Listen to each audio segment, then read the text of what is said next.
currently the Vice President of the local chapter of the Greater Cincinnati National Action Network. And we want to welcome you tonight, but my first task is really to introduce our president who's going to come and convene our meeting. Please welcome the president of the Greater Cincinnati chapter of the National Action Network, President Marianne Wagner.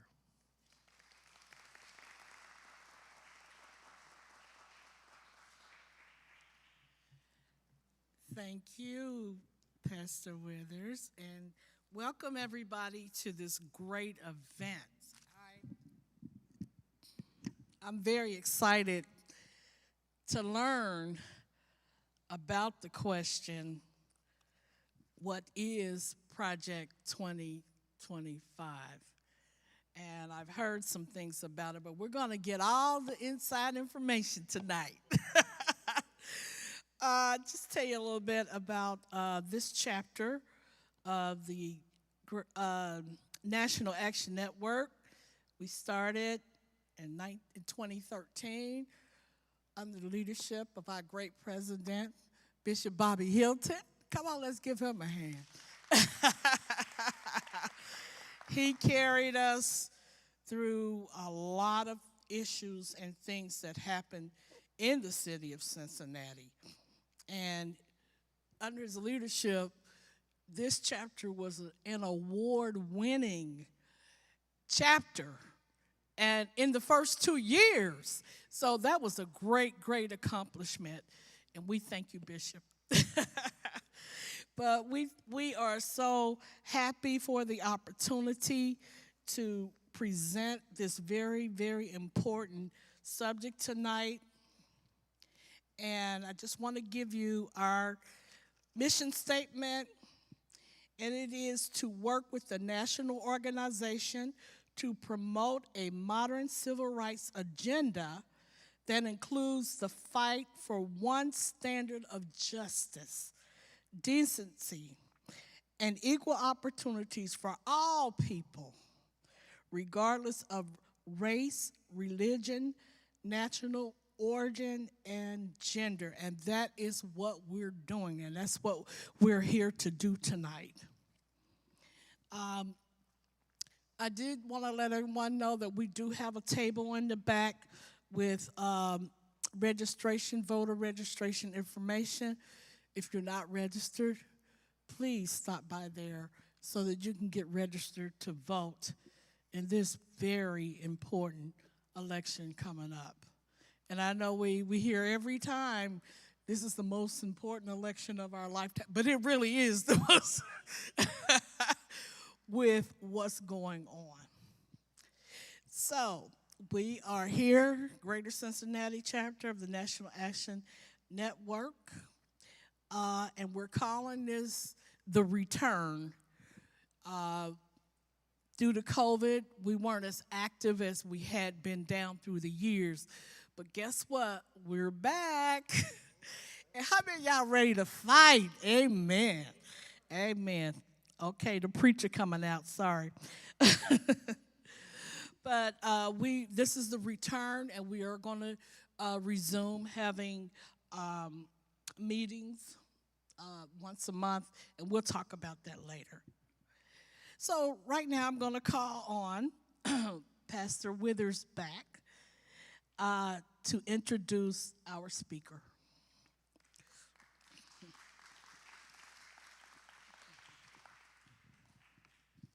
Thank you, President Wagner.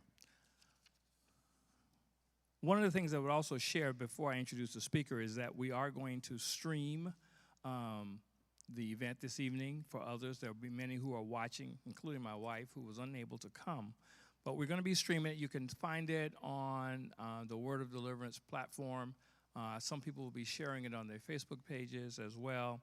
And if you want to stream it through your phones, you're more than welcome to do that with us tonight. Now for our speaker. Judge Rucker was born and raised in Gary, Indiana. He graduated from Hampton University and the University of Cincinnati College of Law. During his career, Judge Rucker served as the chief prosecutor for 4 Ohio municipalities. After several years as a prosecutor, Judge Rucker went into private practice where he focused primarily on civil rights, employment, municipal law, and business litigation. Judge Rucker litigated cases in state and federal court on both the trial and appellate levels.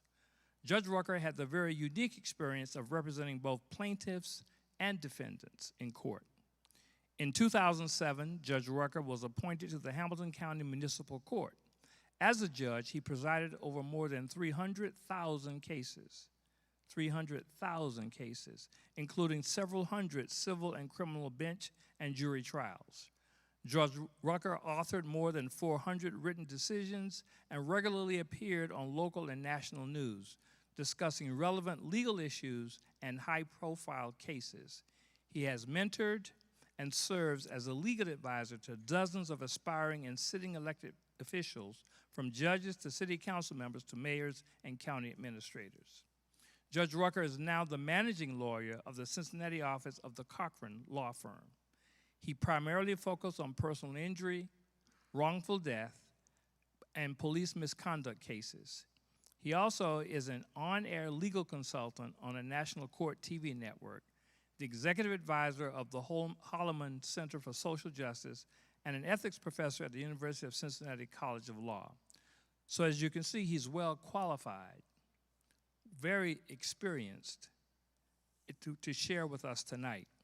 We've asked him to come not necessarily to give you a PowerPoint presentation, but to give you the information of the 922-page Project 25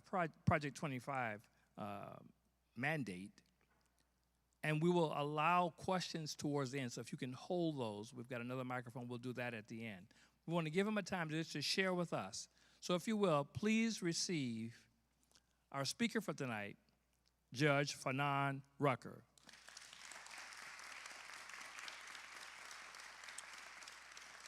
Oh, I did neglect to say, Judge Rucker is also a fraternity brother of mine. He is a member of the prestigious Alpha Phi Alpha Fraternity Incorporated.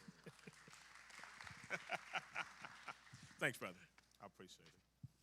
Well, thank you so much, National Action Network, for the invitation to come speak to you all this evening. I'm truly honored. I will offer to you a couple of things before I get into the presentation. First of all, I fell into 2025 by accident. About 2 months ago, a friend of mine who does a bi-weekly podcast called Talk About It Tuesday, she called me up and she says, "Hey, brother, do you know anything about Project 2025? I said, "Nah, I really don't." She said, "Well, would you be willing to learn some stuff and come on and talk about it on my show?" I'll be honest, I retired from the bench in 2019. I am pretty away from politics at this point in my life. And I'm like that on purpose. I support some folks and I talk to people, but I don't have any desire after 2020 and that election to run or to be very active in politics anymore. So I was hesitant. But then I thought about it. Regardless of what type of practice I'm engaged in or what I'm doing or what my interests are, I do believe that information is important. And that's been my life work. And so if there was an opportunity to provide some insight into what is an important issue, then sure, I would be willing to help. So I started delving into it, but not really. And about 3 weeks later, the head of the Democratic Party called me up. And she said, "Fanon, do you know anything about 2025? I said, "No, but I better learn it in about a month because I got a presentation coming up." She said, "Well, come on out this Saturday." This is on a Tuesday. "Come on out this Saturday and talk about it in a presentation for about 15 minutes. So I hopped on a little bit more. And so bottom line, I now have 7 speaking engagements between last month and September 29th talking about Project 2025. And so I do have some information to provide tonight. It was mentioned that I am a professor at the University of Cincinnati College of Law, where I teach ethics, but I also lecture and travel across the state and have for about 15 to 20 years on a number of different topics. So I enjoy speaking before crowds. So what my hope is that, number one, the information will be interesting enough that you all don't drift off to sleep. And number two, that at the end of this, it sparks your curiosity to, number one, ask questions, But number two, to feel compelled to go out and speak to others, not only about the importance of 2025 and its implications, but more importantly, about why others must, because y'all is a captive audience here. Y'all are already going to vote. And voting starts in 21 days. I mean, let's be honest, the election starts in about 3 weeks.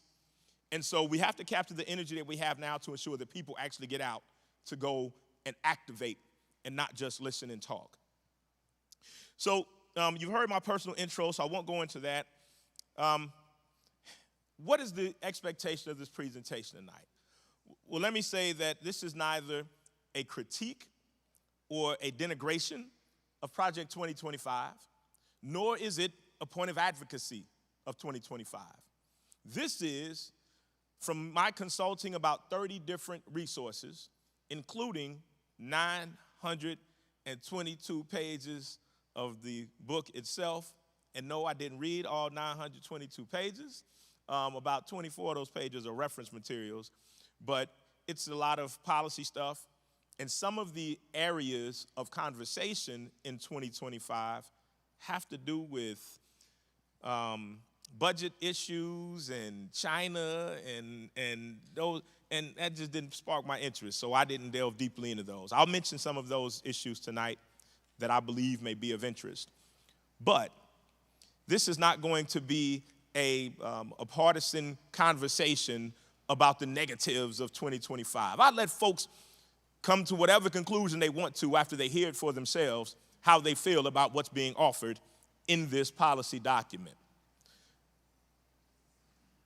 Because of my own personal and professional background and the things that are important to me, I discuss things that are interesting or important to me or many in the circles that I'm part of.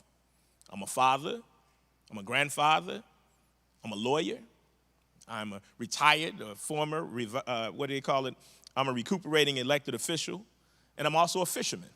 Now, funny about the fishing thing, because there's actually some stuff in there that applies to folks who are interested in outdoor activities and our waterways and fishing. Most relevant of the titles that I just mentioned, however, is father and grandfather.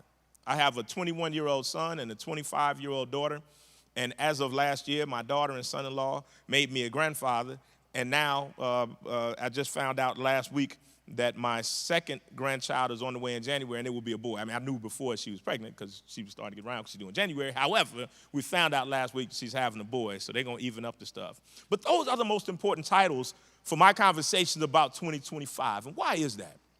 Well, the truth is, when we're talking about policy, and really when we're talking about politics, it's less important what impact it has on us today. It's more important when we're talking about policies and politics, what impact it will have on us in 2025, in 2035, in 2050, and in 2100. And that is not, I know I won't be around in 2025, 2022, 25. But my grandchildren's grandchildren will be here. And the seeds that are planted by some of the policies that are proposed here or that are taken on by certain presidential administrations or laws passed by Congresses, and those are the laws passed now that will impact the world that people are living in the future. And so the things that I'm going to point out are about some of those policies that in long term will have impact on the world that my grandchildren and their grandchildren will possibly be living in. Now, this will be a dive. This will be a conversation. And truly, I want this to be a conversation. It's not going to be a deep dive. And here's the two reasons this is not a deep dive. First of all, I already told you it's 922 pages. I got some information from consulting all these sources and read myself, so it's going to be a dive. It's not a deep dive because one of the, my black job is that I run a law firm, and that takes up a lot of my hours. And I'm not being compensated for all this talk about Project 2025. So I do it gratuitously, but hopefully so that there's legitimate insight. But because of that, I do as much as I can do. But if you want, as my pastor says, don't believe for none, read it for yourself. So I'll tell you where it is, and then you can go and look at it and delve deeper into some things if you see them. Outline-wise, what I'm going to do first is talk about who is the Heritage Foundation and what exactly is their involvement in politics. Why is this even important? Why do people care that the Heritage Foundation has put together this document? Why are they relevant? The next thing I'll talk about is the background of Project 2025 itself. Where did it come from? Who's involved with it? Then I'll talk about the 4 pillars of Project 2025. That's not the 4 pillars according to Fanon Rucker. These are the 4 pillars according to the authors of Project 2025. They lay it out for you. Then I'm going to talk about some of those points of interest of the project. And finally, because, as we know, the 2 individuals who are running for president, of course, we know is Vice President Kamala Harris, and we know former President Donald Trump. This is a conservative agenda. And one of the things that the former President Trump has said is that I don't know nothing about it. I got nothing to do with it. This is not my agenda. My agenda is Agenda 47. And a lot of Republicans are saying that don't look at Project 2025 to see what we're trying to do. Look at Agenda 47. So what I'm going to do in the last few minutes is compare some of the finer points of Agenda 47 and Project 2025. And again, I'm not suggesting my position one way or the other, but you're going to see some crossover. All right. First of all, and I'm going to use certain quotes from Project 2025. Here's one. This is an agenda prepared by and for conservatives who will be ready on day one of the next administration to save our country. That's not a Fanon Rucker quote. Let me repeat it. This is an agenda prepared by and for conservatives who will be ready on day one of the next administration to save our country. Another quote. It is not enough for conservatives to win elections. If we are going to rescue the country from the grip of the radical left, we need both a governing agenda and the right people in place, ready to carry this agenda out on day one of the next conservative administration. Those are quotes lifted directly from that document.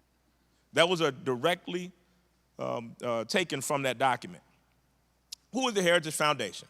Some of you all may know it's an activist conservative think tank founded in 1973.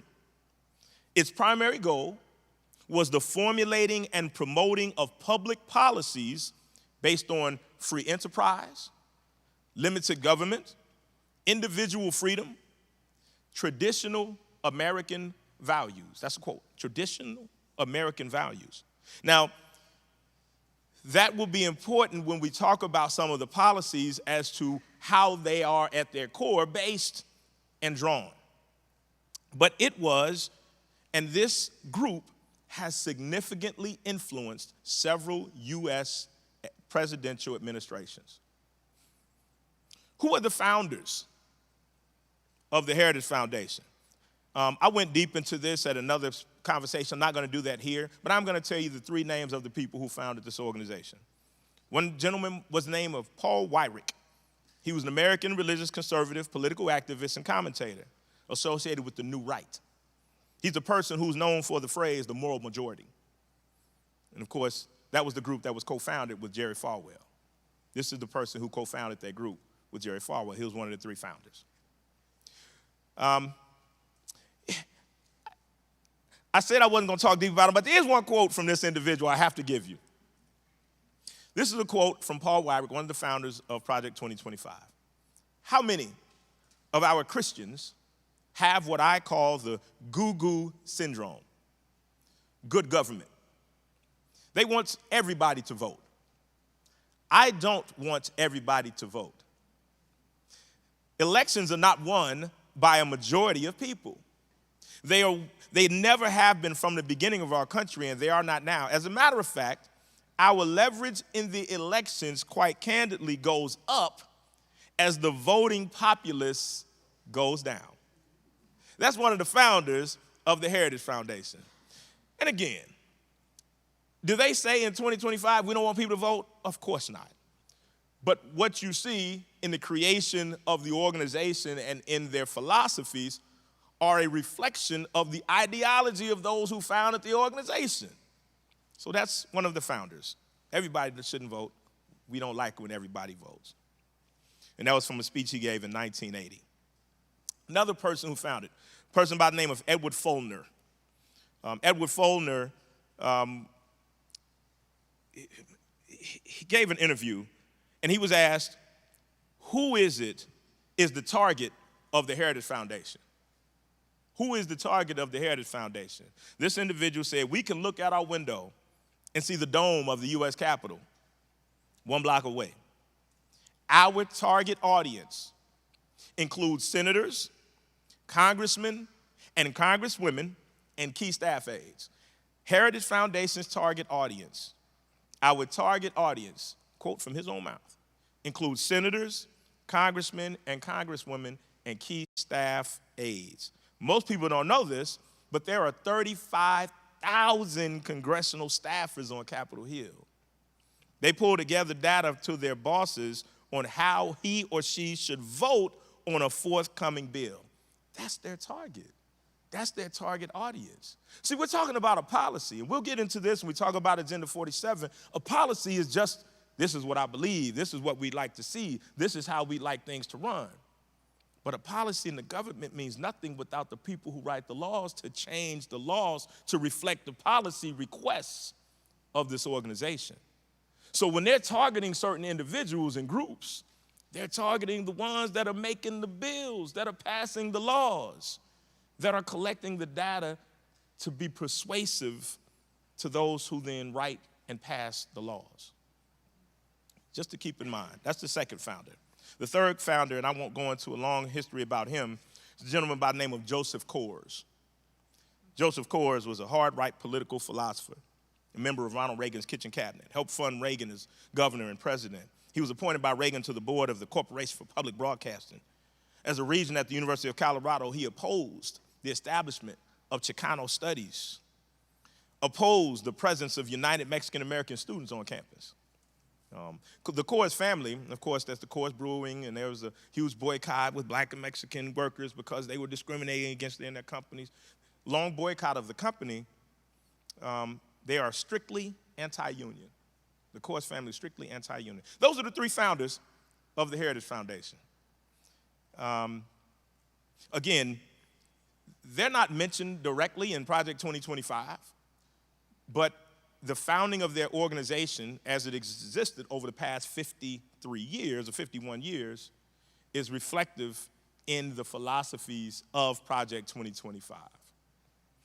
All right, the background of Project 2025. The official name is Mandate for Leadership, the Conservative Promise. It is the 2025 Presidential Transition Project. Now, this particular one we're talking about right now, it was actually published in 2023. You know, we got short memories, and so if this had been talked about early on in 2023, we wouldn't even be talking about it right now. But for some reason, it has begun to rear its head in the past 3 months, 4 months. And so now it's on our minds, and with everything happening in the election, it's probably a great thing. Now, the legacy of this mandate is that it was first published, the first one, in 1981. The first mandate for leadership was published in 1981. Now, who was sworn in at that time? Reagan. After 1981, every 4 years, they put out a new mandate with new proposals and new policy considerations, some overlapping from previous years, some new ones. Reagan implemented 50% of the mandate published in 1981 within his first year. Ronald Reagan, who we know as by history was the most conservative president that we've had, certainly in modern times, implemented 50% of the Heritage Foundation's 1981 mandate within his first year in office. Interestingly, and we're talking about why is the Heritage Foundation important, why does Project 2025 matter? Trump, his first year, implemented 65% of the mandate from 2017 in his first year. Let me say that. Who people recognize as the most conservative president in history, in modern history, is Ronald Reagan. He implemented 50% of the Heritage Foundation's mandate for leadership that was published in 1981. Trump was elected in 2016. In 2017, he accepted and adopted 65% of the agenda for leadership in his first year in office. So why is it important? Why do we care? Because by history, presidential administrations have absorbed and accepted as part of their policy agendas what's been in this mandate over the years.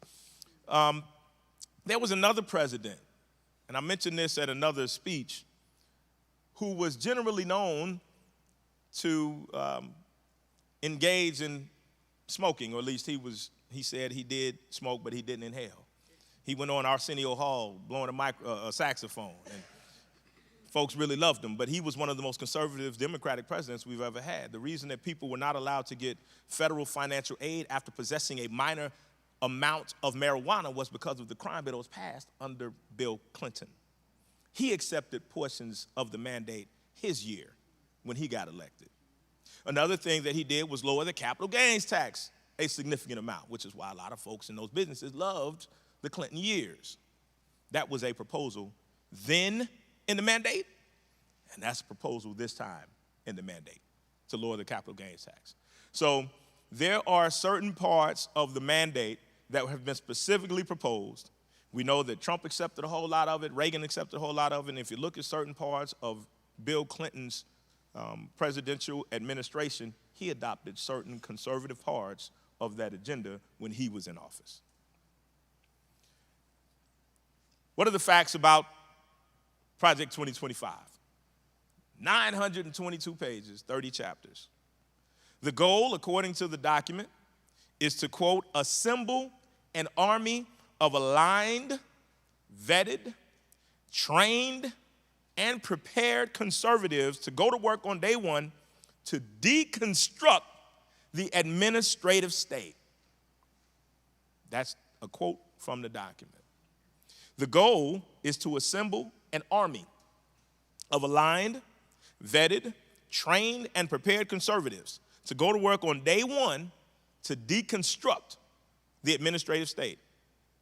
This conservative promise represents the best efforts of the conservative movement in 2023 and the next conservative president's last opportunity to save our republic. I don't know about you, but I hear some themes recurring in their statements. One of the things, page 13, our Constitution grants each of us the liberty to do not what we want, but what we ought. This pursuit of the good life is found primarily in family, marriage, children, Thanksgiving dinners, and the like. I mean, I like Thanksgiving. Anyway, many find happiness through their work. One of the first things that they talk about is, talking about the White House counsel. And there are some things in there that, as a lawyer, give me concern about moving forward with representation, ethics, and being able to prove employment discrimination cases, and we'll talk about those. Now, as a foundation, the Heritage Foundation does not specifically endorse any particular individual. In fact, when this was published in 2023, they don't talk about Trump. I mean, they don't talk about any specific person or candidate. They are hopeful that whoever gets in will be a conservative president. And so this agenda is written not for any particular candidate, it's written for a particular philosophy of person who would be elected. And so they never specifically endorse them. But let's be clear, a whole bunch of Trump administration are part of the blueprint of this mandate, and several have actually been tapped to take over administrative agencies if he wins. Be clear. I did go through and looked at all 30 chapters and who wrote them. And what I'll offer to you is that out of the 30 identified authors, there were hundreds of contributors, but out of the 30 identified authors of these chapters, about 20 of the 30 served in the Trump administration previously in some capacity. Chapter 1 was written by somebody named Rick Dearborn, He was the White House Deputy Chief of Staff for Legislative and Governmental Affairs. He was actually executive director of Trump's transition team. Chapter 2 was written by somebody named Russ Vought. He's a Christian nationalist. He was the former director of Office of Management and Budget under Trump. Interestingly, when Trump was being put out and Biden was coming in, he's accused of hindering Biden's transition into office. He's vehemently opposed to CRT, critical race theory.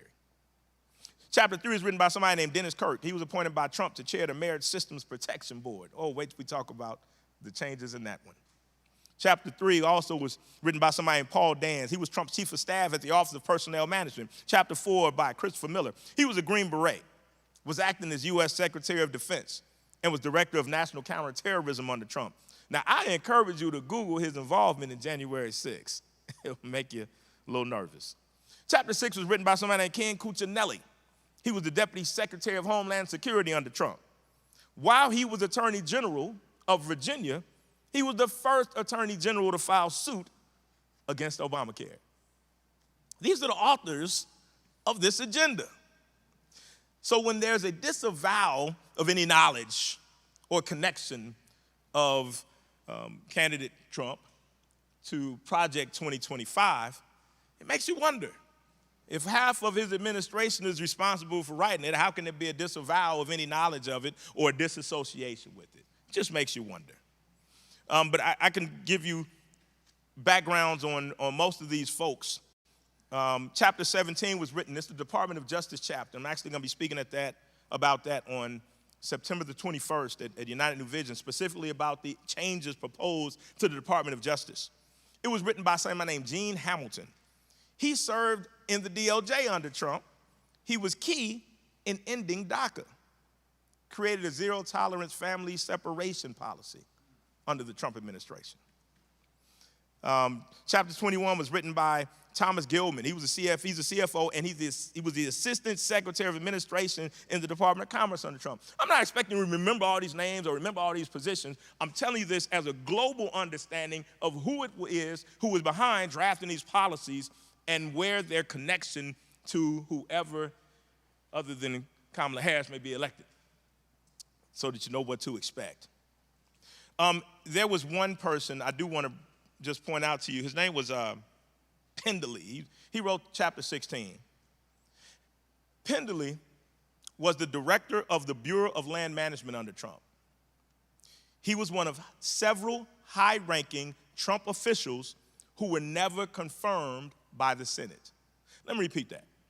This guy Pendley was one of several high-ranking Trump officials who were never confirmed by the Senate. A judge ruled that he served unlawfully for 400 days, and the judge blocked him from continuing to serve. He disregarded the judge's order. I got the AP article here. If anybody wants to read it later, I got it's all in nice color and everything. Judge rules Trump appointee, public lands boss, removes him for serving unlawfully. This is from 2020. I'm not making this stuff up, and this is stuff that's not in Project 2025. This is what happens when you look in the behind the scenes for what's in front of the cameras. Now, I personally find the story about Pendley interesting because if you accept the argument that a Trump candidate intends to abide authoritarian rule as president, the practice of bypassing a constitutionally required mechanism of appointing high-level officials would certainly be an example of that intention. So people say, well, he didn't do that kind of stuff before. Well, actually, he did. And judges and courts ruled the invalidity of those actions, and yet they ignored them and continued to operate in those positions. What are the 4 pillars? The 4 pillars of Project 2025 are these. Number 1, a domestic and foreign policy agenda. That's one pillar, is that they provide a domestic and foreign policy agenda. The second pillar, and this one is a big one. The second pillar of Project 2025 is a list of preferred personnel ready and willing to implement the new conservative president's agenda. An actual list. That's the second pillar of Project 2025. The first pillar is a foreign and domestic policy agenda. The second is an actual list of people prepared to go in and carry forth the agenda. If you all will recall, in the first presidential administration, when President Trump was in office, they appointed a lot of federal judges. I was actually in line for appointment for one of those federal seats before the election. And once he got elected, they wiped clean all of the processes that were in place. They received a list of certain previously vetted individuals who they believe would be good for lifetime appointments in federal judgeships and on the U.S. Supreme Court. They received that list, and a whole lot of folks from that list were appointed by the Trump administration. Where did that list come from? The Heritage Foundation. So when they say that the pillar of this policy document is a list of preferred candidates for all kind of positions, yeah, they got a history of doing that. Like, that's what they do. And so that's the second pillar. The third pillar, this is interesting, an online educational system called the Presidential Administration Academy. The third pillar is an actual online educational system called the Presidential Administration Academy. So if you want to get on that preferred list, you got to go online as part of this educational procedure and learn and pass a test showing that you are understanding of and behind the conservative president's agenda. So there's literally part of the pillars of this document are an online educational system called the Presidential Administration Academy. The last pillar, and this is the implementation portion, and this is one of the things that primarily makes this different than Agenda 47, is a 180-day playbook, a first 6-month playbook. Very specific orders about how in the first 6 months we want to implement a lot of this stuff. And that's one of the pillars, 4 pillars. There are 4 pillars. It's not about certain topics. It's 4 things that this policy holds up. They hold that up as their 4 pillars. Domestic and foreign policy agenda, a list of folks to put in these positions, an educational online, an online presidential academy, and a 180-day playbook is what they call it. The second pillar proposes replacing many of the nonpartisan career civil servants who serve in government with political appointees who are ideologically aligned with the president.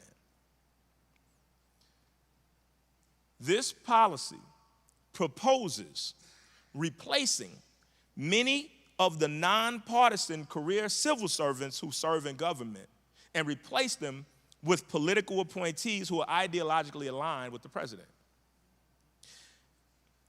All of us are aware that in presidential election years and gubernatorial years, there are heads of different departments. And when a new president from a different party comes in, they bring in all of their folks to be heads of those departments. It's not a big deal. It's expected.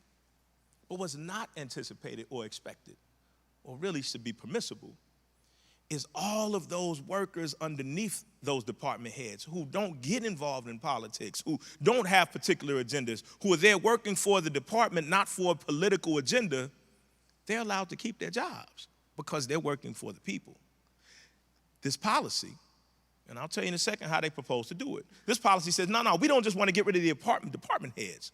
We're talking about getting rid of the middle line workers, and we're talking about the one-to-one daily folks who engage in the activities of that particular division and replacing them with political appointees. And if all of the political heads report to and do the bidding of the president, certainly those below them would also be expected to and would be trained to also follow through the agenda because they went through the educational school, the presidential college. In order to carry out the president's desires, political appointees must be given the tools, knowledge, and support to overcome the federal government's obstructionist human resources departments. More fundamentally, the new administration must fill its ranks with political appointees. That's on page 20. I didn't make that up. I didn't summarize anything. That is an exact quote from this document. How? An executive order that would put political appointees into identified positions, as many as 54,000 loyalists. An executive order on day one that would put political appointees into as many as 54,000 positions that are all loyalists to the incoming conservative president. Again, you can form your own opinion about all this stuff. The policy, and I'm getting into some of the specifics of it, the policy proposes abolishing the Department of Education, Homeland Security, and the National Oceanographic and Atmospheric Administration. I told you some stuff about fishing in there. They want to get rid of the National Oceanographic and Atmospheric Administration. What these reveal is a resistance to work and the goal of these agencies, particularly eliminating federal involvement in education, turning it completely back to the states, including taxpayer-funded private and religious schools. Privately funded religious and private schools. Now, some states are already doing that. I kind of live in one that does. Ohio has what? Ohio Choice, where they are taking taxpayer money and they're using that to support many of the private and religious schools. But they're talking about this nationally, and then getting rid of the Department of Education. Now, and we could talk about this in the question and answer part. Not only am I a lawyer and studied history, also was a history professor. And one of the things that I talk about a lot is the 1800s, 1860s, Dred Scott times, Civil War. I love that time period just because of what it meant. But all of us know that Lincoln was a Republican. You know, we hear that Lincoln was a Republican. He was a liberal. This label of Democrat, Republican really needs to be washed and look more at conservative or liberal. The radical Reconstruction was radical because the Republicans in D.C. were left-leaning radicals. And the folks in the South, like the person who was the president of the Confederacy, were conservative Democrats. Don't let folks get you into that whole argument about Republicans do this and historically, because it's a philosophical issue. And one of the things that Democrats in the South, the conservatives, were strong about was states' rights over federal rights. That's why radical Reconstruction went the way that it did, because the left-leaning politicians in D.C. came and kind of put strictures on those conservative, moral majority folks down south and took power away from the states and had the federal government. We know that in the 60s, during the civil rights movement, it wasn't the states that were sending in the National Guard to allow folks to go into the schools when they were trying to integrate. It was the federal government that came down because the state governors and the state local officials were violating people's rights. And so what they're looking to do is return to the presumption that the state has the power as opposed to the federal government. So when we talk about returning or getting rid of the Department of Education and turning it over to the states, anytime you talk about increasing states' power and reducing federal government, it raises and should raise some flags to some folks looking at the history of how we got to where we are over a 200-year period. Regarding the Department of Education, with or without an education department, the person who authored that said, the agenda of the next administration should promote educational opportunities outside the woke-dominated system of public schools and universities, including trade schools, apprenticeship programs, and student loan alternatives that fund students' dreams instead of Marxist academics. Now, folks may agree or disagree with some of these proposals. Again, I'm not saying up or down on any of this stuff. Certainly, as we talk, you may hear my thoughts coming through. But there is a general hostility to certain things that are, important to some of us, like DEI and CRT. What they also propose in this document is completely rejecting transgender rights and gender identity, including banning transgender from serving in military, prohibiting school educators from referring to students by anything other than their birth name and pronouns without parental permission, and ensuring that no federal funds be used to provide gender-affirming care. Folks can agree or disagree with that philosophy. With regard to DEI, diversity, equity, and inclusion, and LBTQ. We already know where they at on DEI because they say it every day about what they're trying to get rid of and how folks trying to go to jail. What's interesting, they go a bit further here. They would eliminate, under this policy, DEI programs in all aspects of government, universities, and business. It actually encourages the criminal prosecution of, and I quote, all state and local governments, institutions of higher education, corporations, and any other private employers with DEI or affirmative action programs. It encourages the criminal prosecution of governments, institutions of higher education, corporations, and private employers with DEI or affirmative action programs. The criminal prosecution.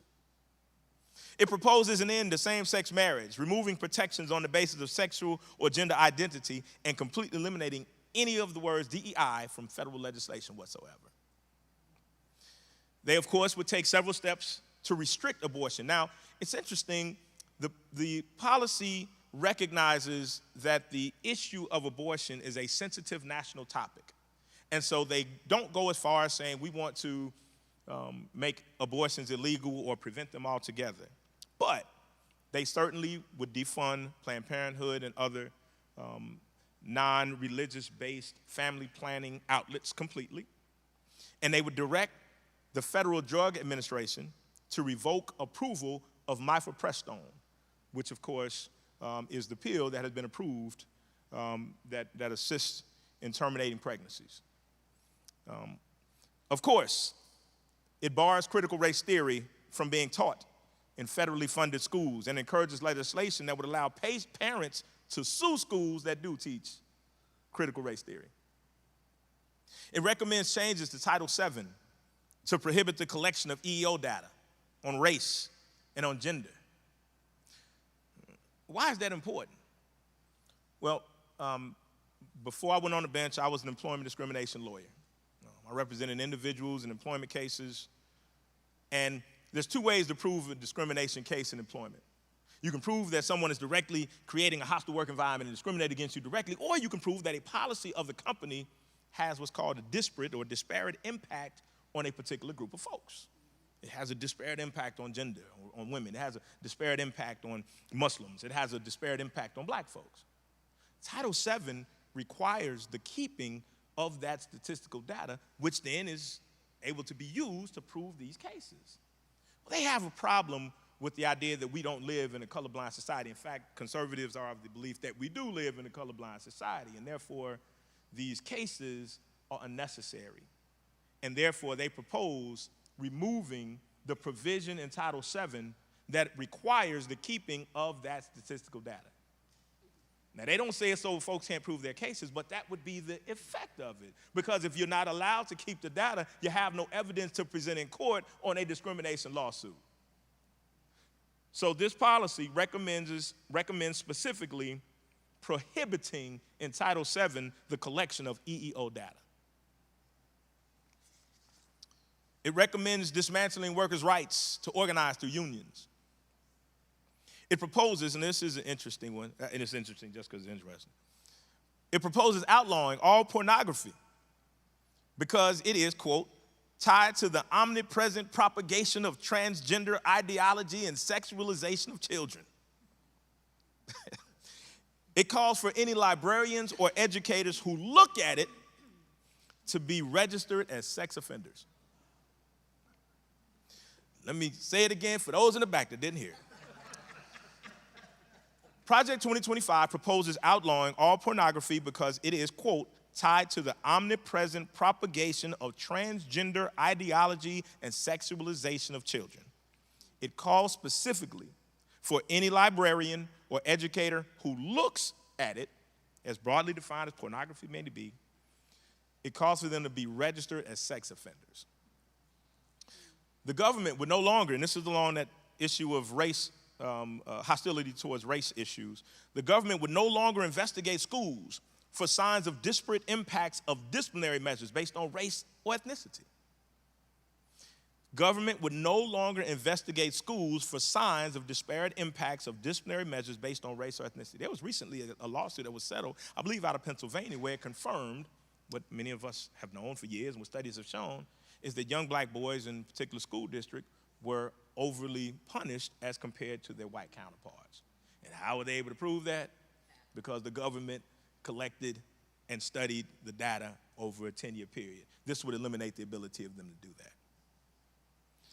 The project explicitly rejects the pursuit of racial parity in school discipline indicators, such as detentions and suspensions and expulsions over student safety. They say student safety is important, more important than racial issues, so we don't allow that. We're not going to allow them to even consider those issues anymore.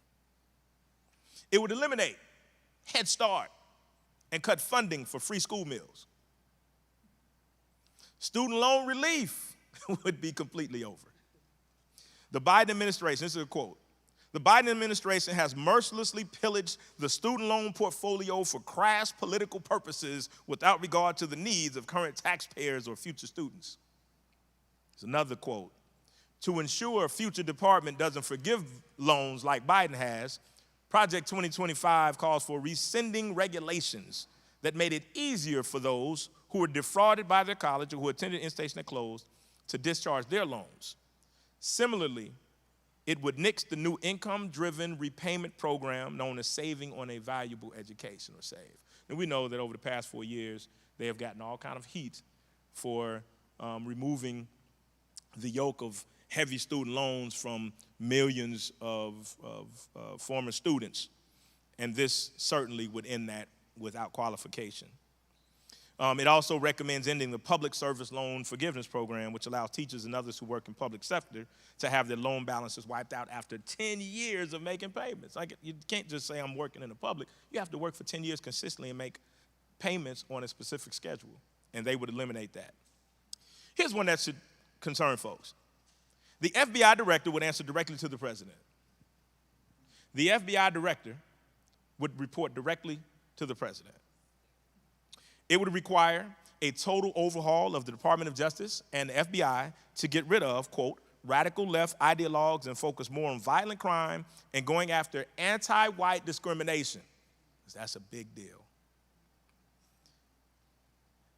I don't know that any of us should have a problem with the idea that they would focus on violent crime.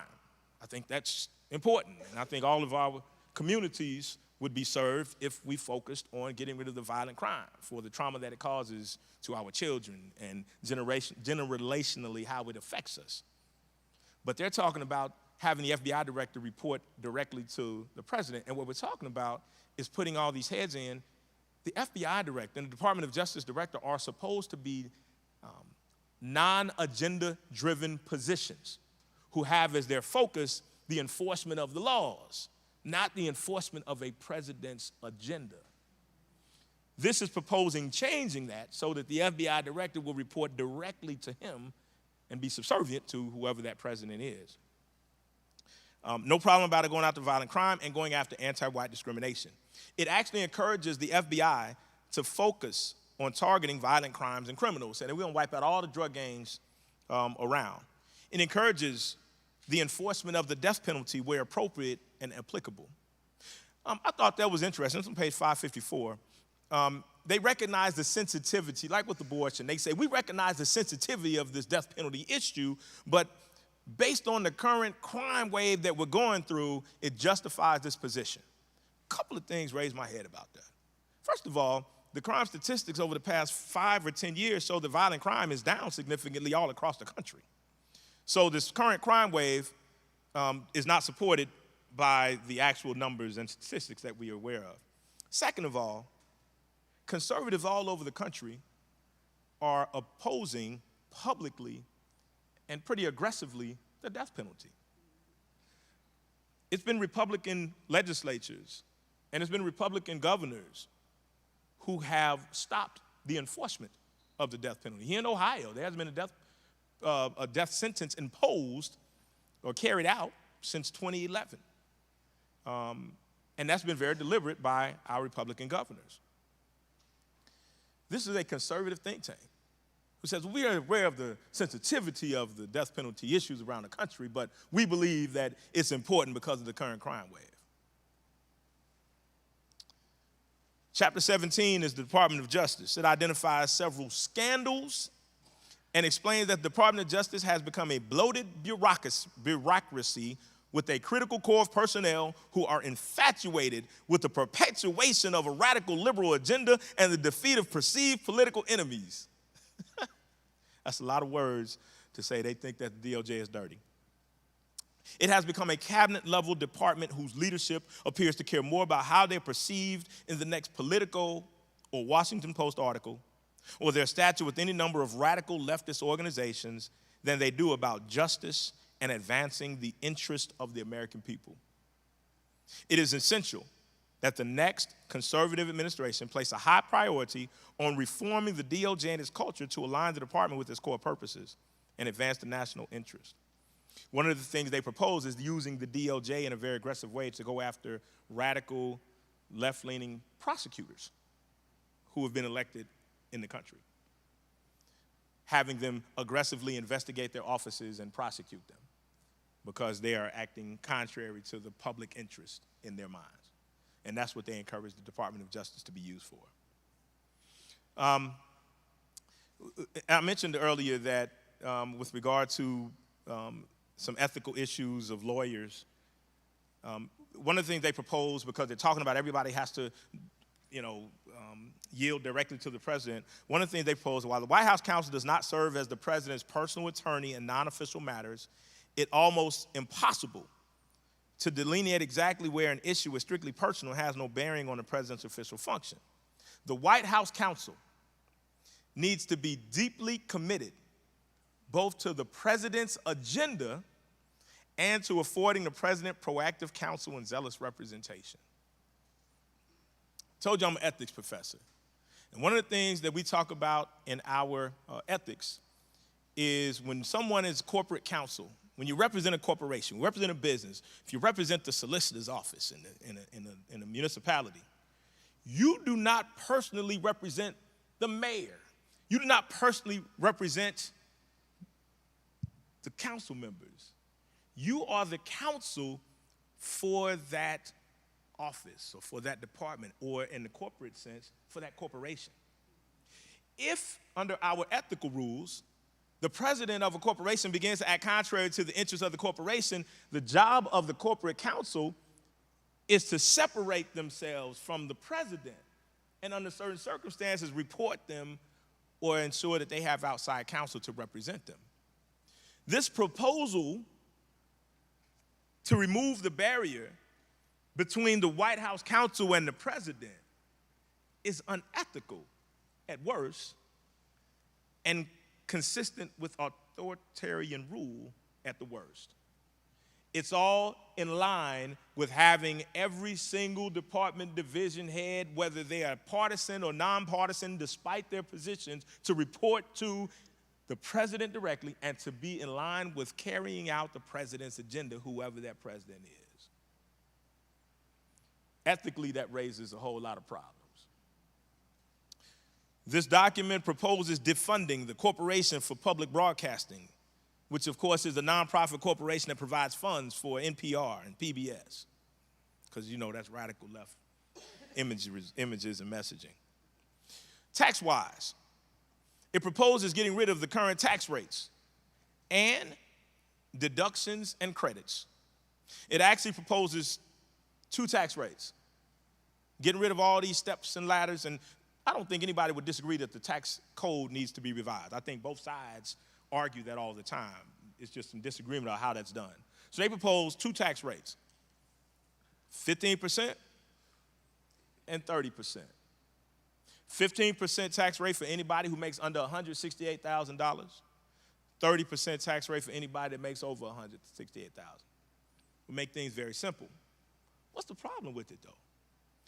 Well, the lowest income taxpayers would pay more than they do now, and some high earners would pay less, which means that the burden of that tax shift would be on the folks who already can't afford it anyway. So somebody's paying a 7 or 8 or 10% tax rate. Now they have a 15% tax rate, but they don't make $35,000 a year. Now they have a higher burden on that $35,000 than they did before this tax rate went from 15% and 30%. And of course, we know with some high earners, they would be paying a whole lot less in taxes than they currently would, which means that they would bear less of a burden than they have now with the overall funding. Again, if you just read it, we want 2 tax rates. We want to lower the tax rate to 15 and raise it to 30. That sounds like, oh, okay. But if you look deeper into it, what's the impact of that? How does that affect everybody in this room, or those that look like us, or those that live in the communities where we come from? How does that impact those communities? I mentioned earlier about one of the things that Bill Clinton accepted was the lowering of the corporate tax rate and why he was so loved by businesses. This proposes, again, lowering the corporate tax rate from 21 to 18%, because there's a belief, of course, that that would drive American businesses to produce more. There's a lot of things in here about reducing or increasing the tariffs on foreign goods, on specific items that American companies make, so that those companies would be less likely to be purchased and American goods would be more likely to be purchased. I don't know that there's a fundamental disagreement with that philosophy.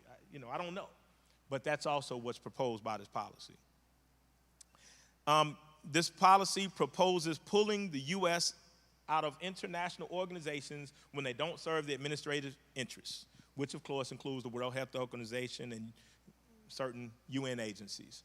And we saw some of that bluster in the previous Trump administration when we were pulled out of certain international agreements and when he made certain, threats to European unions about their participation in international forces. And again, folks can agree or disagree with this stuff. I'm not here to tell you what to think about it. I'm just here to give you that information.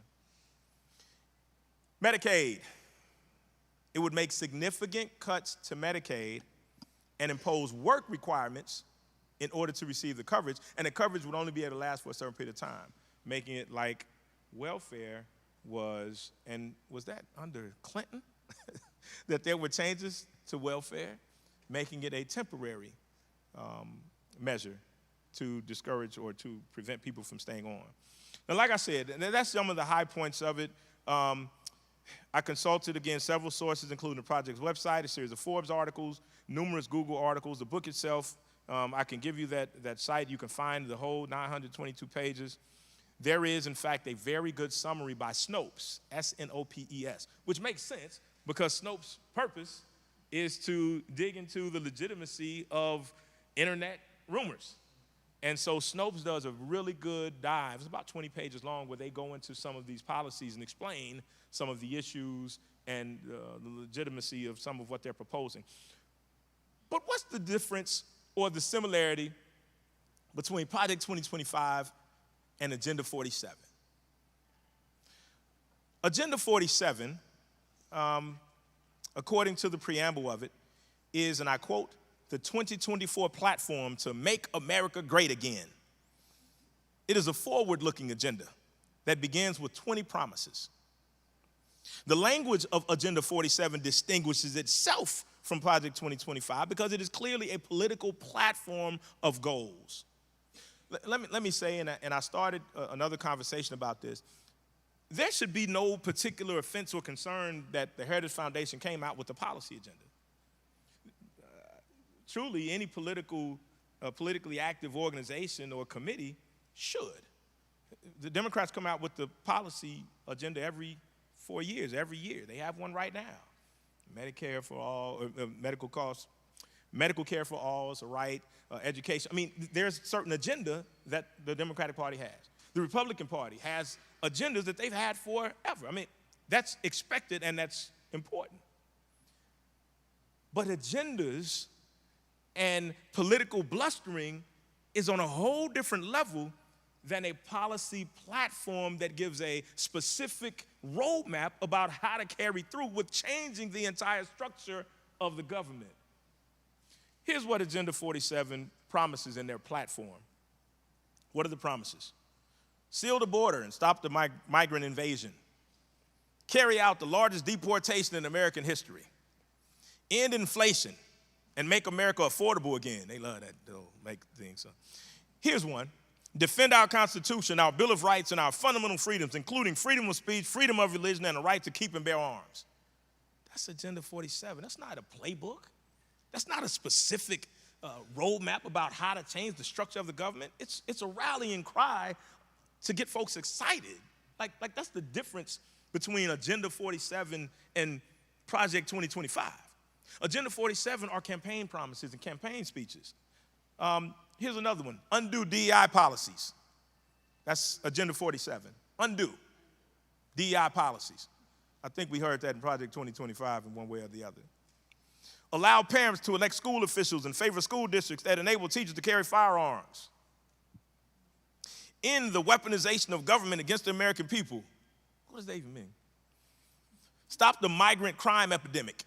Demolish the foreign drug cartels, crush gang violence, and lock up violent offenders. What's the roadmap for this happening? What department are you going to impanel, and where are you going to put that? Like these are promises. Like this is a route. I'm Fanon Rucker and I'm running for office. We're going to end. I mean, that's what those are. That's not saying how we restructure the government. So when they say, well, Agenda 47 is what we believe, 2025 we got nothing to do with, they're on two different levels. They're not even in the same universe. Agenda 47 are the campaign promises. Project 2025 is how to carry them out. Fight for and protect Social Security and Medicare with no cuts, including no changes to the retirement age.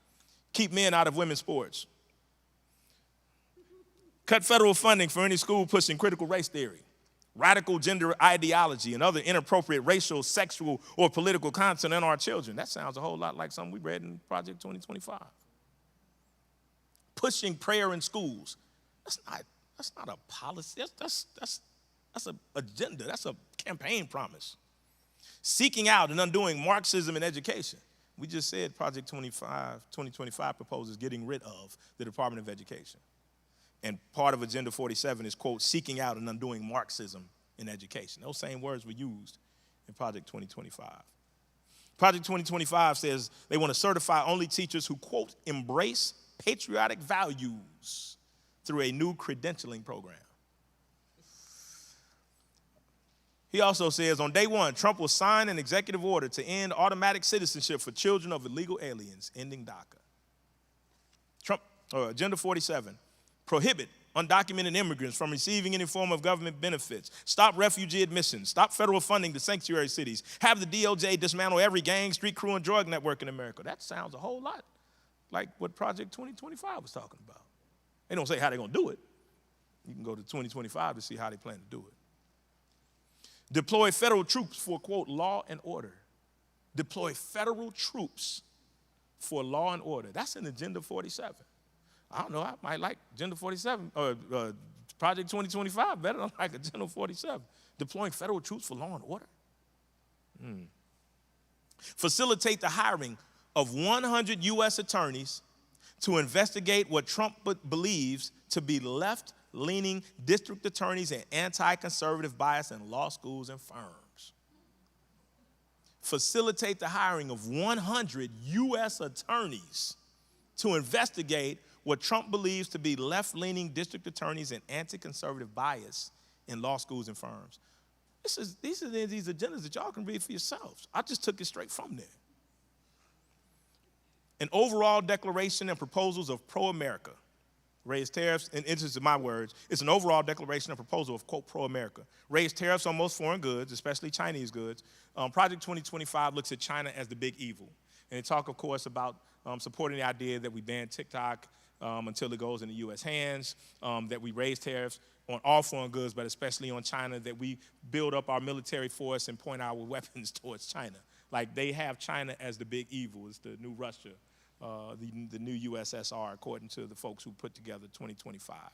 So in Agenda 47, it bans federal contracts for any company that outsources to China, increases in production of drugs domestically, and prevent other countries from buying essential drugs so American companies make the money. Again, you may not disagree with all these political promises, but they are what they are. Can you see and hear the difference between 2025 and Agenda 47? There is certainly overlap in the principles and some of the ideas that they're talking about.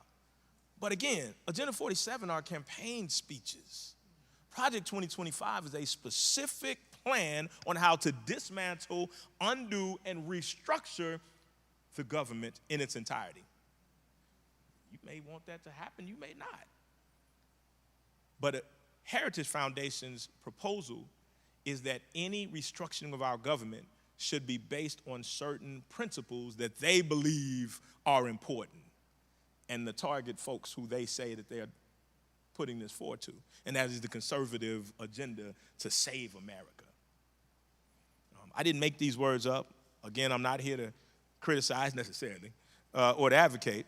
Again, you may wholeheartedly agree with either or both parts of these proposed agendas, but know that considering the history of the involvement of the Heritage Foundation in previous administrations, despite a disavowal or withdrawing of Project 2025 from the platform, it doesn't make the positions go away.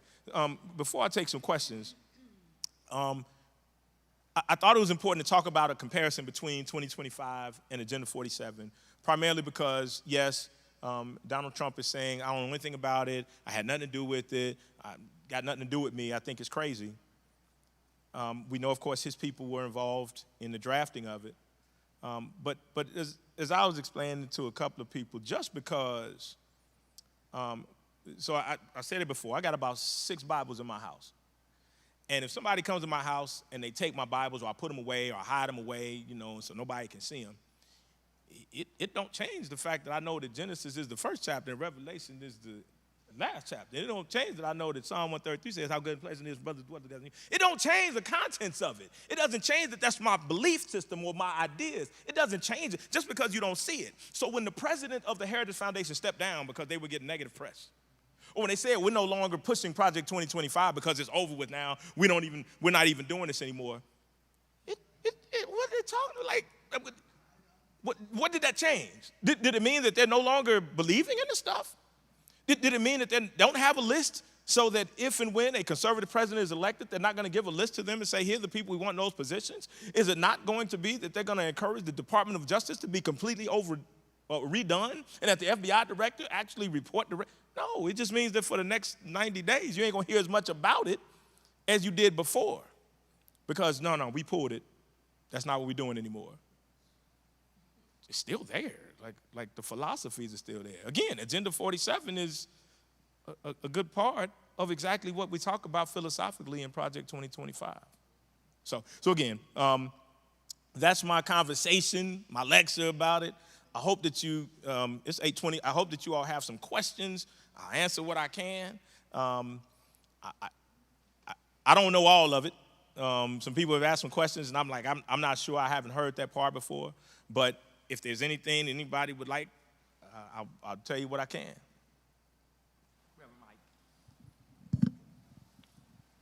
State your name. Thank you. My name is Rashida Pearson. Thank you for putting this presentation on. This was greatly needed. I have a couple of questions. Well, I have a statement. Ohio County already have alignment for the Department of Education to be controlled by the state because they have an online school. Ed choice vouchers are no longer have an income guideline. So just about anybody qualifies for ed choice. So if you look at how it's set up, it's kind of already aligned. My question is, because I was looking at some of the affiliates with the Heritage Foundation. The Heritage Foundation has Jewish affiliates, okay? Y'all just follow me here. I just want to know, how can we guarantee that Kamala won't make it into office and that she won't adopt some of these agendas from Project 2025? Just like Bill Clinton was a Democratic, she's also a conservative Democrat. Let's be clear. She's not a liberal Democrat. She's a conservative Democrat. I hope everybody realized that. So we really are struggling. I'm struggling. I can't speak for you guys. I'm struggling because I do understand policy. And both candidates is rough. I'm not looking at Kamala because she's a black woman. I'm looking at her because I recognize her conservative relationship with politics. Her husband is the attorney for the Israel Prime Minister. So I'm watching her speak, and I'm not going to be long-winded. I'm watching her husband speak about how she's going to protect Israel and make sure they remain safe and meet their needs. But then there's the despair in the black community, but she don't want to identify the need for our community. When we speak of data, and you look at the data across all races, we're hurting, we're struggling, but I don't hear her identifying with the need of relief for our community. So I just want to throw that out there. And then the other piece, because I see that we have a politician in the room. Where is our project 2025? To all of my Democratic senators and congresswomen and congressmen and representatives, why don't we have a 2025? It's about to be 2025. I'm just saying, where is our agenda to protect something like this? We haven't figured that out yet. And all right. Thank you for your questions. My bad if I was long-winded, y'all. And for your insight. First, let me offer, I don't represent any campaign. I'm not here to speak on behalf. Folks can defend themselves. They, running for office and those kind of things. I will say Kamala, because the comma and the lie. I will say that with Kamala, she had until this year, and now they've tried to scrub it, as the label of the most liberal senator in the House. I mean, that was her label. So when you say she's conservative, I think that reasonable minds could disagree that that's her history, because with what she has supported over the past however many years she's been in there. On certain issues, folks are going to agree on certain issues, and that's with anybody who gets elected. Whoever gets elected president, 50% of the country is going to disagree with them about everything. And so when we talk about, which of the two, yeah, I don't hazard to tell anybody which way to vote. I always tell people the best predictor of future conduct is past behavior. And if the future conduct that we can expect is the past behavior that we saw from a particular individual that was conflicting and was chaotic and was disrespectful, then it's not hard for me to decide which way I'm going to go. But you also got to look at the past history of both of them in order to make that decision. And who would be best.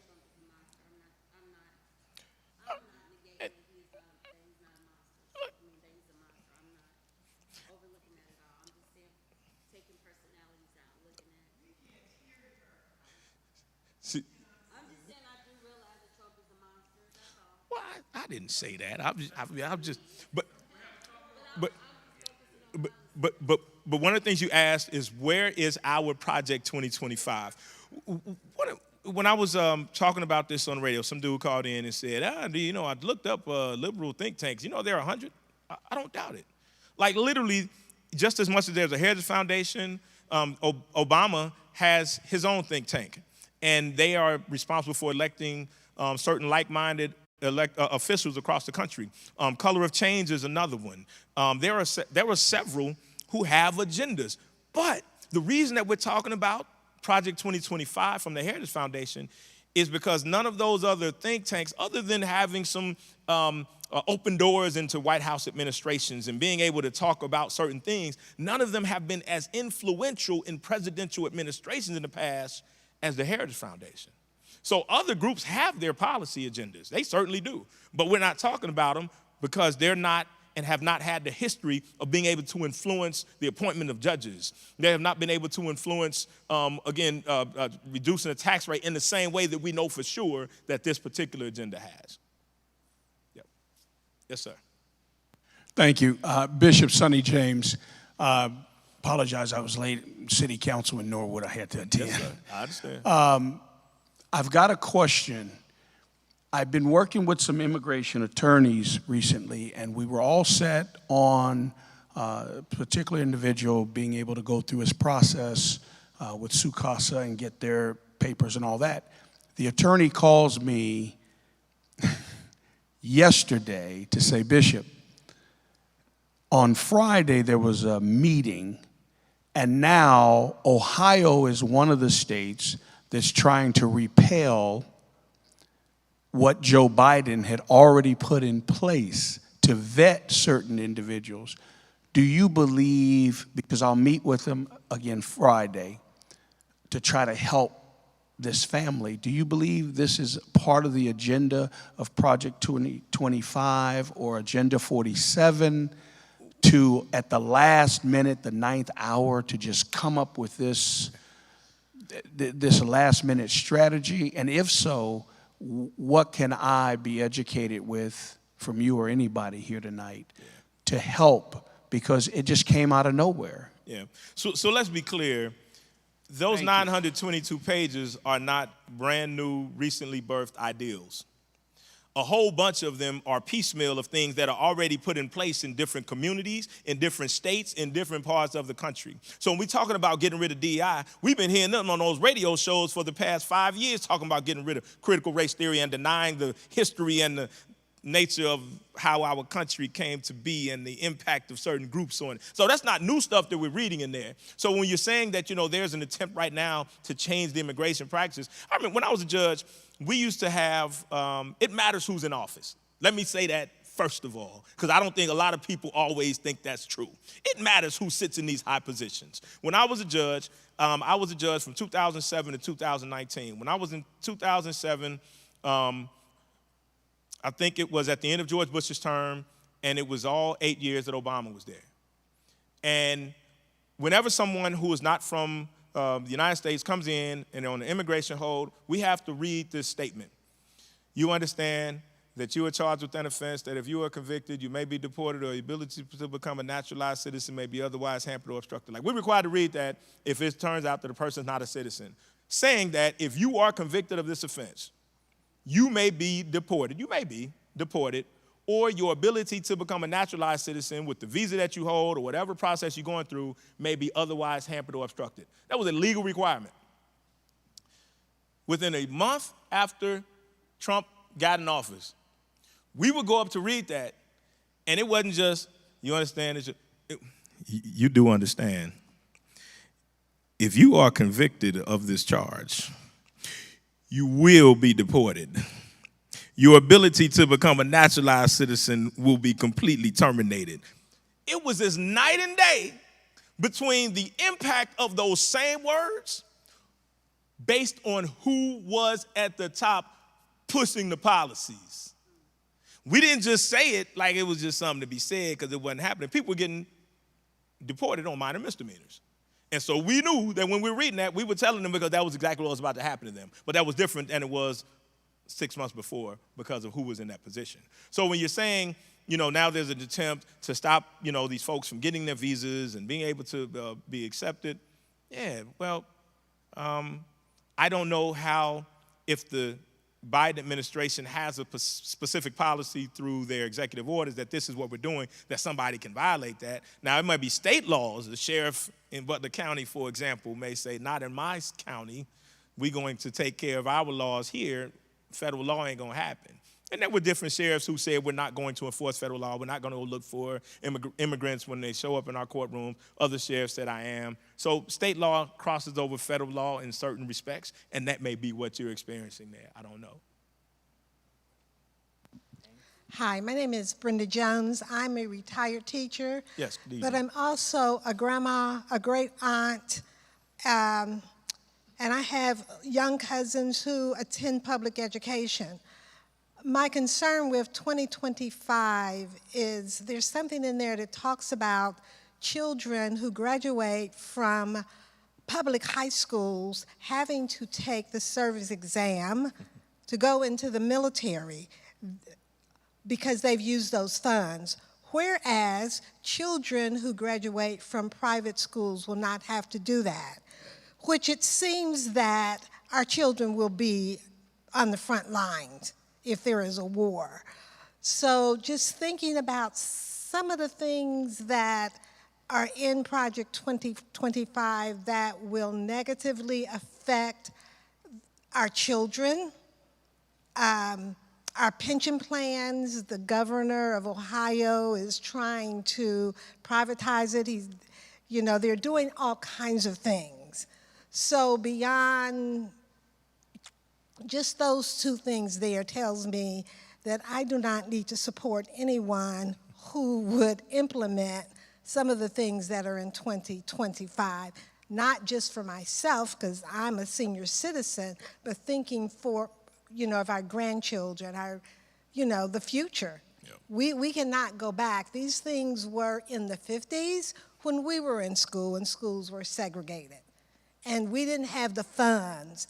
And our schools' children use, you know, hand-me-down books or no books at all. Or in public schools where we'll have 25 and 35 children in a classroom compared to private schools, which may have 18 or 20 children. So that's a lot to consider as we consider, you know, what we should vote for and who we should vote for.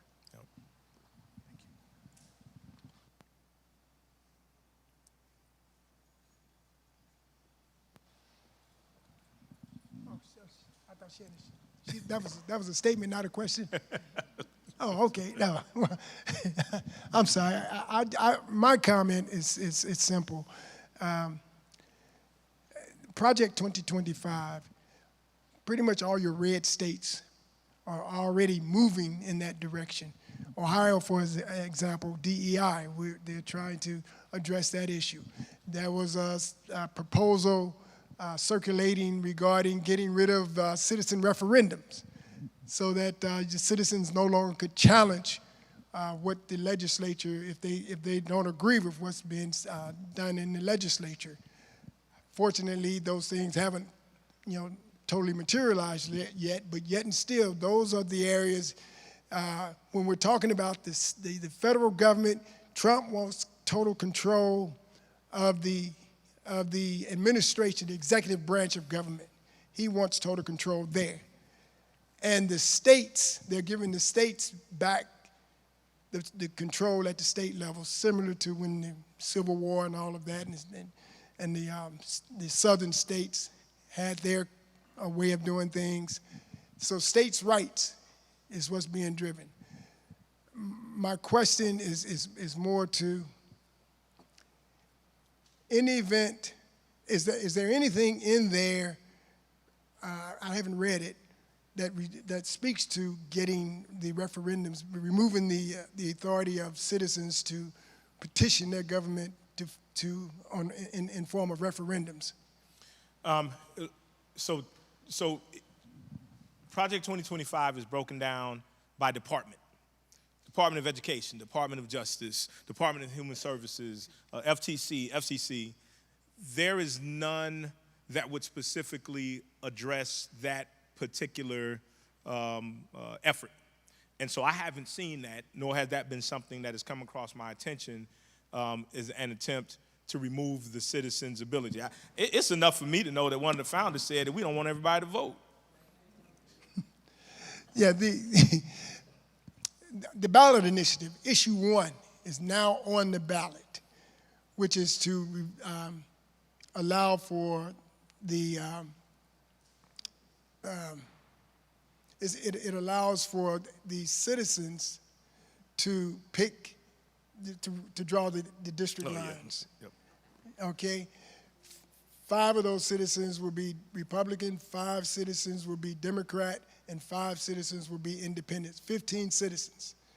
They would be the ones responsible for not drawing the lines, but they can select a map drawer, agree on 2 map drawers to draw the lines, which is professional folks that draw the lines. And then they will vote on whether to agree to accept those lines. That is huge compared to where we are now. So that's something that I was concerned about. If Project 25 is in place, 2025, they can negate all of that and allow the states to do what they're doing now and control where those lines, how those lines are drawn. Thank you. We have time for, I think, one more question. I saw a hand here. I know there are lots of other questions perhaps that you have, but we are kind of limited on time in terms of, I don't want to keep you out all past midnight. We do want you to come back to see us again.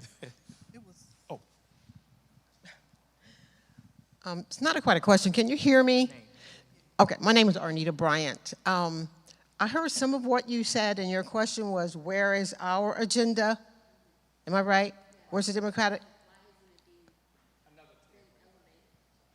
Where is the Democratic 2025 agenda? Is that what you said? And your response was, oh, there are other think tanks, but they haven't had the influence as much as this one was. And I was kind of thinking along the same lines. You know, it's one thing to criticize somebody else who has an agenda. Where is ours?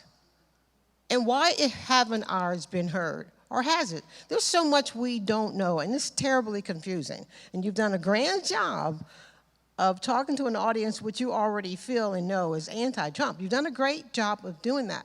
Your question concerning the children, again, unfortunately, most of us won't read all of it, so we've sat here and we've listened to your interpretation of it. But the little homework I did to find out that it was a think tank, I didn't even know it was a think tank. I mean, the way it's been presented, it was written by Trump. No, it wasn't written by him. Influenced by it. A lot of these people are influenced by a lot of things. So again, where is Nan's agenda? All right, why don't you put one together that's in opposition to that and try to get it in operation? It takes time, you know, and in your agenda, you can also put names of people that you think should be considered, all right? So I don't think we should just criticize theirs. If you don't have one to put in place, that's why we're in the pickle we're in, because we don't have, you know, I heard a speaker say when we were at Woodward High School, and it blew my mind. I forget the name of the guy, he's prominent. He was an activist, and he said that President Obama hadn't done anything for us. And the audience, I mean, it was a hush in that high school because we were like, what? Right? And basically what they were saying was, what have we presented as an agenda as to what we want? We complain, but we don't present it. So that's my comment. Let me be clear. It wasn't my words that I quoted. Those were quotes from the agenda tonight, from Project 25. You said my interpretation. No, ma'am. Those weren't my opinions about what they said. Those were quotes taken specific. I gave you page numbers about where those things were in there. Before I was a judge, I was an advocate, and I advocated for people. Now I advocate. I take a voice, and I push that forward. As a judge, for the longest period of my career, it wasn't one side or the other. It was me hearing and making a decision, not taking either side over the other. And that's all I'm doing with this. Again, you can probably hear from my bent on some of what I'm presenting where I stand, but I'm not interpreting what they're saying. I'm giving you the quotes from the pages, from the preface, from page 554, from page 127. That's not Fanon Rucker's interpretation. That's the presidential directive from the book itself. But I think what she's saying is if we had our own agenda, we wouldn't be focused on I think what she's saying is if there was a Project 2025 that's focused on our needs, we wouldn't have to worry about this because we will be trying to educate the community on what we need to focus on that's going to better our communities. That's what she's trying to say. Where is the agenda for us? Because if we had our own agenda, we wouldn't have to sit here and be worrying about this because we know what we're going to go vote for. You see what I'm saying? Is that what you're saying, sis? That's what it sounds like she's saying. Yeah, you got one more. No. Oh, I'm not taking it. Well, okay.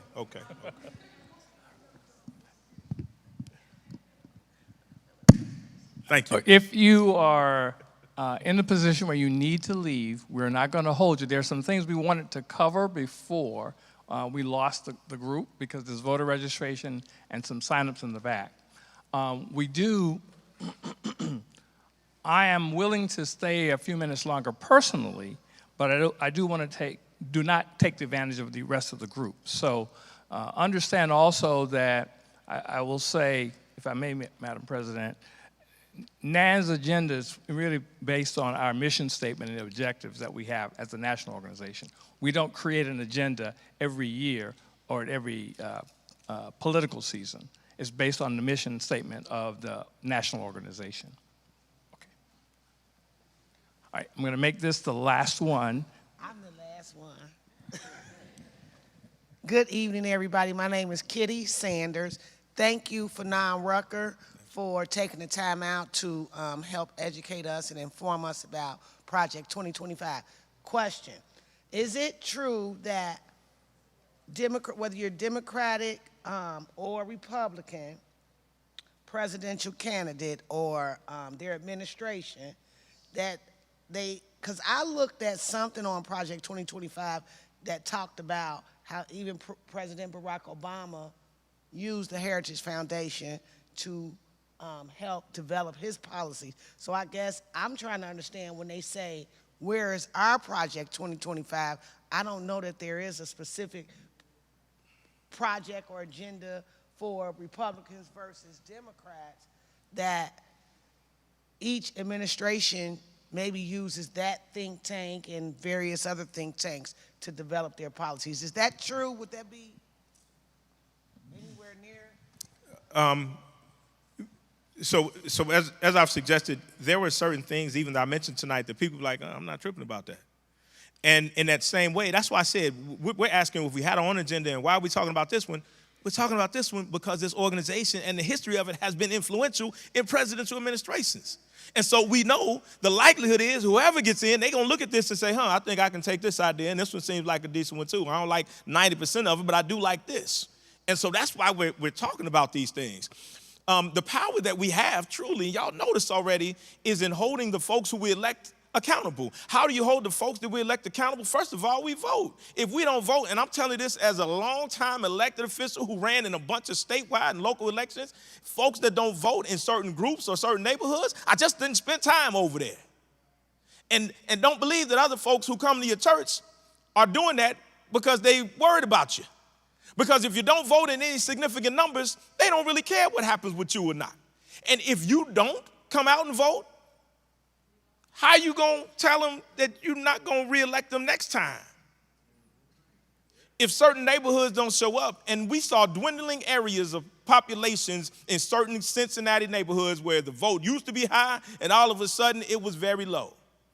And guess what? The folks who were running did not spend their time going to those neighborhoods, spending time, money, resources, and once they got in, certainly none of their agendas was trying to adjust those particular areas in whole.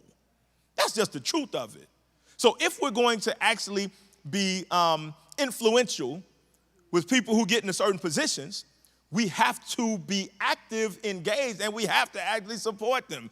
And let me just offer to you, it takes a lot to get elected, financially and votes. Obama didn't get elected from big money donors.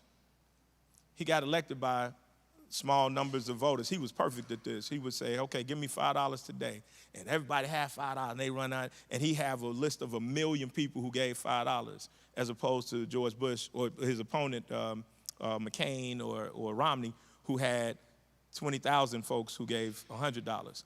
Because those dollars, yeah, they made a difference, but they also represented energy, support, and numbers. If we show up in numbers, even if in small numbers with finances or showing up or voting or with our precincts having high numbers, folks will be responsive when we say you got to hear us. That's just the truth of it. That's how we hold people accountable. You can't hold folks. I can't tell you how many times people say, I ain't vote for you, but I need you to do this. Okay, because I care about the people, I got you. However, you can't tell who you vote for. But if somebody tells you specifically, I didn't vote for you, and a group in a particular neighborhood that doesn't vote for you, Cecil? I mean, it's just the truth. There ain't no sugarcoating. If we don't come out, if we don't show up, if our numbers are low, then it's a hard time for us as a collective to expect that those folks, when they get in, are going to give a darn. I got you, Pastor.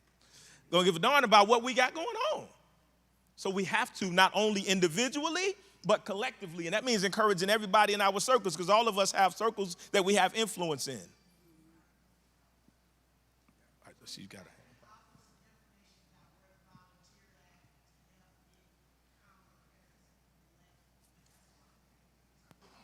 We can do that separately, and I'll let Representative Thomas talk about it. Because remember, again, as an organization, NAN has to be nonpartisan or we lose our 501(c) status. So we're not telling you who to vote for or anything else of that sort. What we're trying to give you is information, and I'll give the mic to you in just a second. I do want to say that the intent of tonight's presentation was education. Our intent was education because we want you to be an educated voter in all elections, not just the presidential election. And so the intent tonight was simply to provide education, not to influence you. And I like what Judge Rucker said at the very beginning. He was taking a nonpartisan approach, and he was just going to give you what he read from it, and that's why you got the page numbers, why you got the quotes. They were not things from his mind. They were from the pages, the 922 pages of the Project 2025. Okay? And so, again, our intent and our purpose, and I believe we've met part of that at least, is education and to start the conversation, because there's so much more that can be talked about, not just about Project 2025, but about Agenda 47, about what each of the candidates are going to provide and what they're going to do. I do want to take the opportunity now to say we don't want to hold you much longer. There are a couple of things that our president would like to share with you, including when we're going to have our next meeting so that we can release you. I don't want your husbands and wives to come chasing after us from GCC NAN to say, what did you do to my spouse?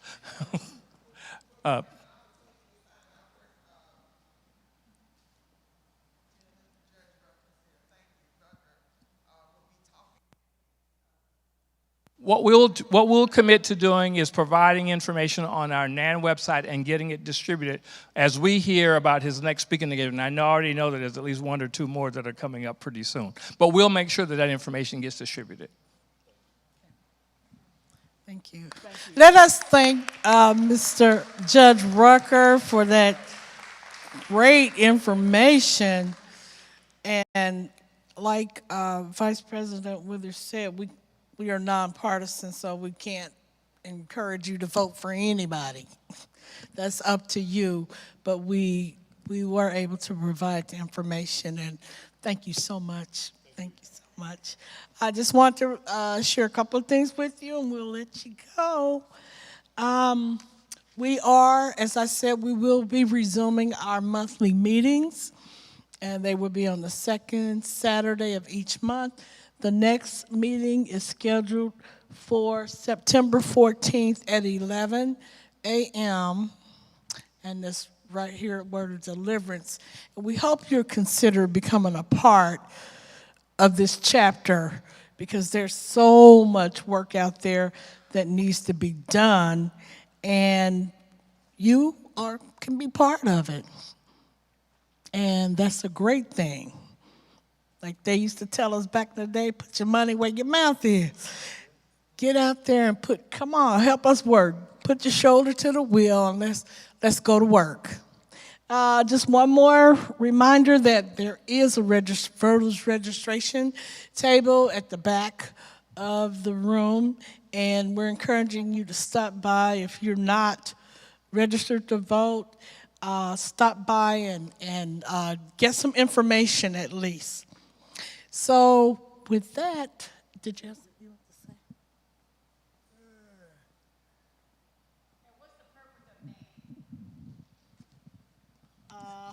to say? The purpose of NAN is to pretty much, we deal with issues affecting African American people for the most part. Information, coming up with plans. Global, you said? Here's our objective. Oh, local. Yeah.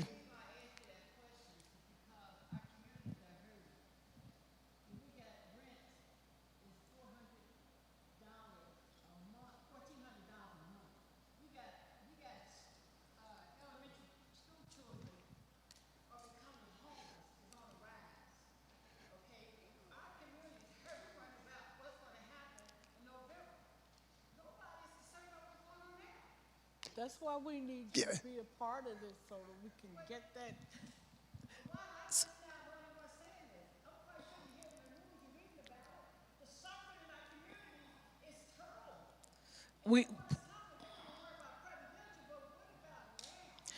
That's why we need you to join Nan and help us fight against those things.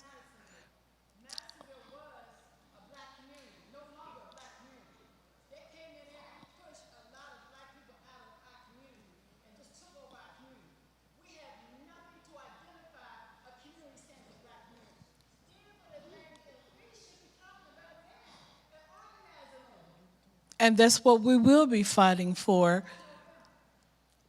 That's what we will be working on. And we need everybody to come forth.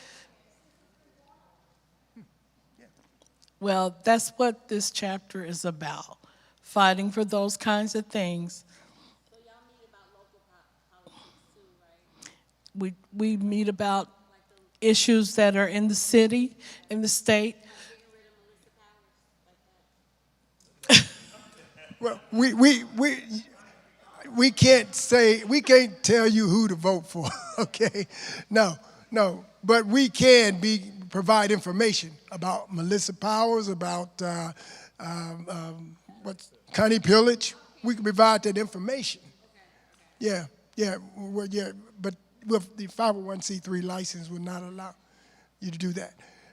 But what I was going to say is that the young lady asked about how to volunteer. You know, you can call the Democratic Party or you can call the Republican Party. Whoever party you decide you want to volunteer with, you can call. I'm a Democrat, and I volunteer and do a lot of work with the Democratic Party. And if you want the number, I can put it out. But if you Google either one of those, Hamilton County Republican Party, Hamilton County Democratic Party, you Google that, and all you got to do is call the phone number that pops up and say, how can I get involved? You can do that. As far as Nan, once you become a member and get involved here, there's a whole lot of work to be done, just like the lady talked about the situation you just discussed. There's a lot of work to be done. We can't do it unless we got people who are willing to put their boots on the ground. It's just that simple. And that's how it starts. We had a lot of problems after COVID with NAN and all the other organizations. We had a lot of problems. But now we're trying to get it all back so we can get our boots back on the ground the way we did. But there's policies being put in place with this Project 2025 that's on the way at the state level. They're passing all kinds of legislation to really limit a lot of things that we would like to do. This whole thing with voting, they are making it extremely difficult to vote. It's just that simple. But we got to fight back. And the only way we start is with, like she said, get involved, become a member, let's put together some committees, and let's get moving. Okay, well, thank you, everyone. The sign-up table is in the back. Information, gonna see Miss Melinda, and she will get you signed up or provide information for you about this chapter. So if that be all, thank you everyone for coming. And let's just give, I want to give Judge Rucker one more hand because I thought that was fabulous. Thank you and good evening.